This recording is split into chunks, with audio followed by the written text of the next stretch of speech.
Les vibrations du vaisseau résonnaient dans mes os comme un chant funèbre, un grondement sourd qui semblait vouloir déchirer l'atmosphère ténue de Gékek. Je me tenais dans la salle de commande, mes doigts crispés sur les commandes gravitiques, les yeux rivés sur l'écran principal où défilaient des données à une vitesse inhumaine. La coque de mon vaisseau, le lueur éclatante, gémissait sous la pression de l'ascension, luttant contre la gravité de cette planète étrange, un monde de roc et de brume où les Gékek, ces êtres arachnoïdes, tissaient leur nid dans des cavernes illuminées par des cristaux énergétiques. Ces gemmes, plus précieuses que tout ce que j'avais jamais vu, étaient la raison de ma présence ici. Et aussi, je le savais, la raison pour laquelle on me traquait. Vaisseau en vol orbital dans 47 secondes, annonça la voix synthétique de Nice, mon module d'innocence artificielle. Ses intonations étaient parfaitement neutres, conçues pour apaiser, mais dans ce moment de tension, elles me donnaient presque envie de frapper quelque chose. Nice était ma création, une intelligence limitée à des capacités d'analyse et d'assistance, incapable de jugement moral ou de véritable autonomie. Une innocence programmée, un outil parfait. Pourtant, parfois, je me demandais si elle ne comprenait pas plus de choses qu'elle ne le laissait paraître. Active les écrans de détection longue portée, ordonnai-je, la gorge sèche. Je veux savoir si ces maudits chasseurs de primes sont toujours sur nos talons. Un bourdonnement discret s'éleva tandis que les capteurs s'initialisaient. Dehors, à travers la baie d'observation, je pouvais voir les crêtes acérées des falaises de Gékek s'éloigner, leurs flancs incrustés de cristaux énergétiques qui scintillaient comme des étoiles mourantes. Ces cristaux n'étaient pas de simples pierres précieuses. Ils stockaient une énergie colossale, capable d'alimenter des flottes entières ou de transformer un vaisseau comme le mien en une arme dévastatrice. C'était pour cela que j'avais risqué ma vie en descendant dans les cavernes, pour cela que j'avais affronté les Gékek, dont les chuintements métalliques résonnaient encore dans mes cauchemars. Leur langage, amplifié par les parois de leur nid, semblait toujours moqueur, comme s'ils savaient que je ne repartirais pas indemne. Détection de 3 signatures thermiques en approche rapide, cadran nord-ouest, intervint Nice. Probabilité d'hostilité, 89%. Un frisson glacé courut le long de ma colonne vertébrale. Les chasseurs de primes. Ils n'avaient pas abandonné. Je les avais déjà semés une fois en plongeant dans les tempêtes magnétiques de l'orbite basse de Gékek, mais ils étaient tenaces. Leur vaisseau, un modèle de guerre modifié, n'était pas conçu pour la discrétion. Ils n'en avaient pas besoin. Leur seule stratégie était de frapper vite et fort, de m'arracher les cristaux que j'avais volés avant que je ne puisse atteindre un port spatial sûr. Prépare les turbines de stase, Nice. Si on doit jouer à cache-cache dans les anneaux, je veux être prêt à manœuvrer. Commande enregistrée. Turbine chargée à 74% et en montée, répondit-elle avec cette même neutralité exaspérante. Je jetai un coup d'œil au coffre scellé derrière moi, fixé magnétiquement au sol. À l'intérieur, une douzaine de cristaux énergétiques pulsaient d'une lueur bleutée, presque organique. Leur énergie brute me donnait la nausée quand je m'approchais trop longtemps, comme si elle murmurait des secrets que mon esprit ne pouvait pas saisir. J'avais payé un prix élevé pour les obtenir, non seulement en crédit mais en sang, le mien, et celui de quelques Gékek qui avaient jugé bon de défendre leur trésor. Je ne ressentais pas de culpabilité. Dans ce coin de la galaxie, la survie primait sur la morale. Mais je ne pouvais m'empêcher de me demander si ces cristaux portaient une malédiction, une sorte de mémoire ancienne qui attirait les ennuis comme un aimant. Un choc brutal me ramena à la réalité. Une alarme stridente retentit dans la cabine, et l'écran principal clignota en rouge. Impact direct sur le blindage arrière, annonça Nice. Dégâts mineurs. Bouclier gravitique à 82%. Déjà ? Grondai-je, frappant le panneau de contrôle du plat de la main. Ces bâtards ne perdent pas de temps. Je basculai les commandes sur mode manuel, sentant le vaisseau répondre sous mes doigts avec une lourdeur qui trahissait son âge. Le lueur éclatante n'était pas un vaisseau de combat, mais un ancien transporteur reconverti, bricolé avec des pièces de récupération. Ses ailerons de stase, bien que fonctionnels, protestaient à chaque virage serré, et je devais constamment compenser pour éviter de partir en vrille. Mais je n'avais pas le choix. Si je voulais survivre, il fallait atteindre les anneaux de Gékek, un réseau de débris et d'astéroïdes qui entourait la planète comme un bouclier naturel. Là, avec un peu de chance, je pourrais semer mes poursuivants. Nice calcule une trajectoire d'approche optimale vers les anneaux. Et active le brouillage magnétique. Je ne veux pas qu'ils verrouillent leurs armes sur nous. Trajectoire en calcul. Brouillage activé. Note, l'utilisation prolongée du brouillage réduira l'efficacité des boucliers de 17%, m'avertit-elle. Tant pis, marmonnai-je. Mieux vaut un bouclier affaibli qu'un missile dans le réacteur. Un autre impact secoua le vaisseau, cette fois plus violent. Les lumières de la cabine vacillèrent, et une odeur âcre de métal surchauffé emplit l'air. Je sentis une goutte de sueur couler le long de ma tempe. Mes mains tremblaient légèrement, mais je n'avais pas le luxe de paniquer. Pas maintenant. Analyse des dégâts, Nice. Coque endommagée à 12%. Systèmes secondaires intacts. Réacteur stable, mais vibrations anormales détectées dans le cadran inférieur gauche, répondit-elle, toujours impassible. Je serrai les dents. Ces vibrations n'étaient pas bon signe. Si un réacteur lâchait en plein vol orbital, je serais réduit à une traînée de plasma avant même de comprendre ce qui m'arrivait. Je devais atteindre les anneaux, me cacher, réparer. Mais chaque seconde qui passait rendait cette perspective plus improbable. Sur l'écran tactique, les signatures des chasseurs de primes se rapprochaient inexorablement. Ils étaient 3, comme l'avait dit Nice, formant un triangle d'attaque classique. Le plus gros vaisseau, probablement leur vaisseau amiral, traînait légèrement en arrière, laissant les 2 autres, plus petits mais plus rapides, harceler mes flancs. Un éclat blanc jaillit sur l'écran, un tir de laser, qui frôla la coque et fit grésiller les boucliers. Manœuvre d'évasion. Criai-je, bien que Nice n'ait pas besoin d'un tel ordre.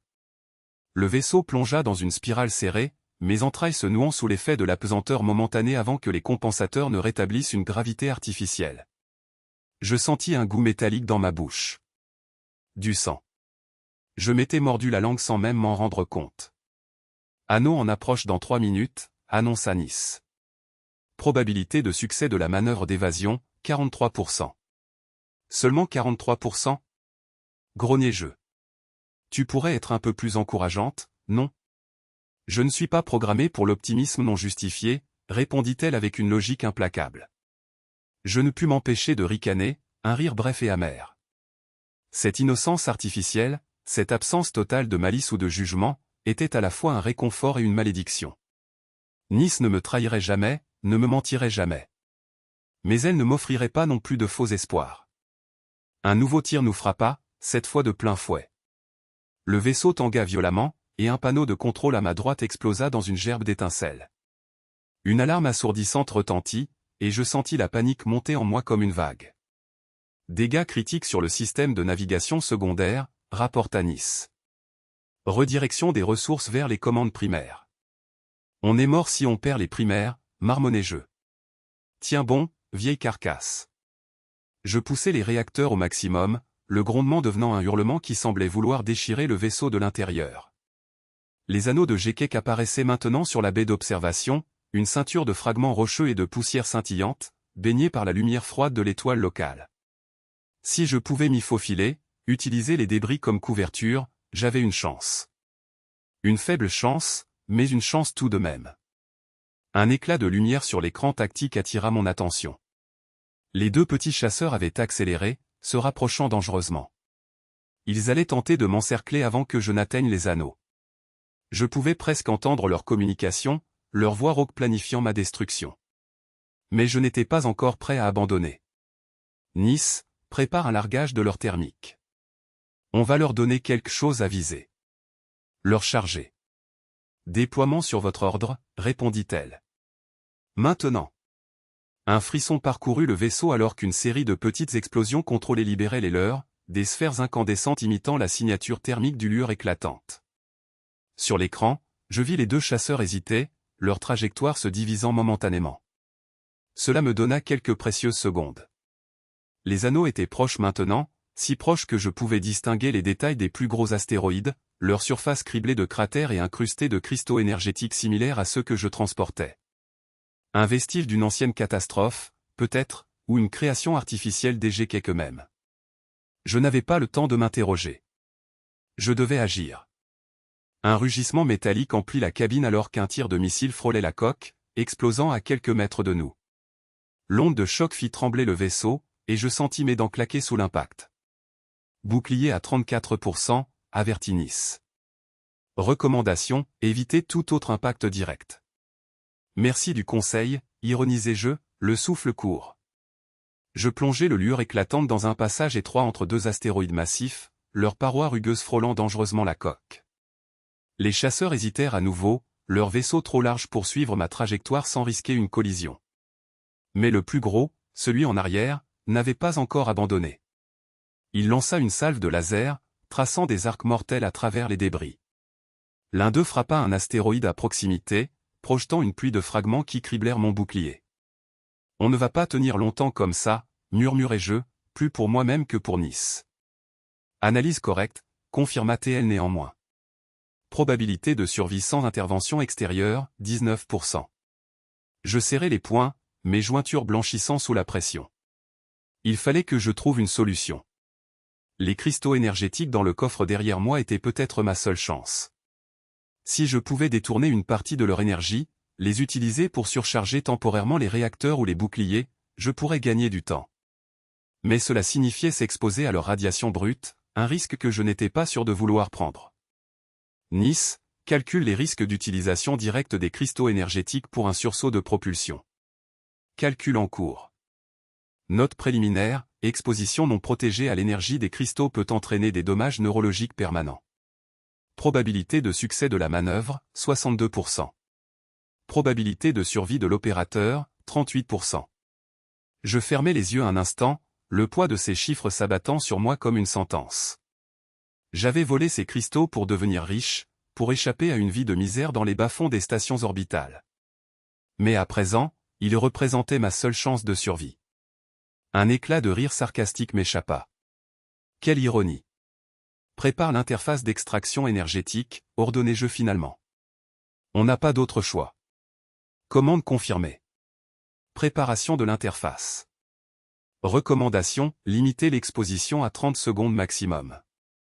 Je me levai, mes jambes tremblantes sous l'effet de l'adrénaline et de la peur.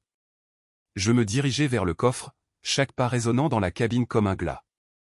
Lorsque j'ouvris le scellement magnétique, une lueur aveuglante jaillit, et une vague de chaleur m'envahit. Les cristaux pulsaient, presque vivants, et je sentis une migraine fulgurante s'installer derrière mes yeux. Interface prête, annonça Nice. Connexion en 3. 2. 1. Un bourdonnement intense emplit l'air, et le vaisseau trembla violemment alors que l'énergie des cristaux était canalisée dans les réacteurs.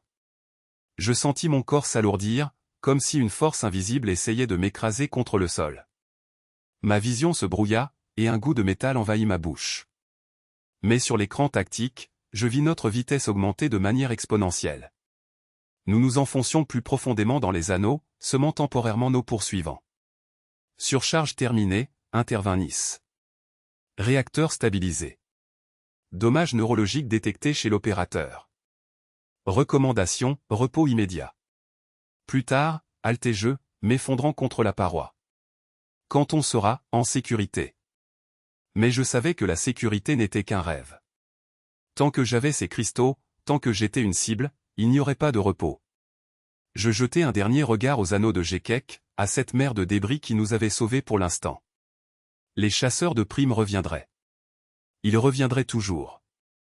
Et moi, avec l'aide de Nice et de ses cristaux maudits, je devrais trouver un moyen de survivre un jour de plus.